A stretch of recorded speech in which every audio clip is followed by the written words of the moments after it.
মোড়ল সাহেব, আমি আমার গাভী নিয়ে এসেছি, শুনুন গাভী কি বলে। মোড়ল সাহেব, ওই সুদখোর মহাজন আমাকে অনেক মারধর করেছে, আমি তার বিচার চাই আপনার নিকট। মোড়ল সাহেব, টাকা এনেছি আমি, আমার গাভীর কি দোষ? আমার গাভীকে মারলো কেন? আচ্ছা ঠিক আছে, তোমার গাভীরও জবানবন্দি শুনলাম, আগামীকাল আগ্রুমেন্ট হবে, তারপর রায় হবে। এই সুদখোর মহাজন, তুমি টাকা পাবে হরিপদের নিকট, তার গাভীকে মারছো কেন?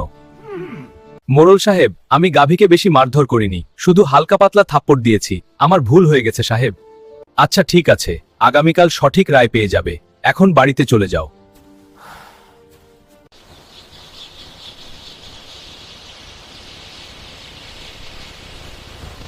এই সুদখোর মহাজন, তোমার রায় আজ রেডি, হরিপদ তোমাকে 5,000 টাকা দিয়ে দিবে।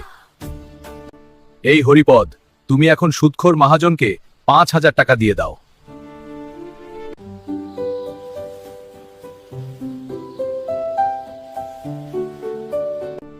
এই মহাজন, আর লাভের আশা করিও না, যা পাইছো তাই নিয়ে বাড়িতে যাও।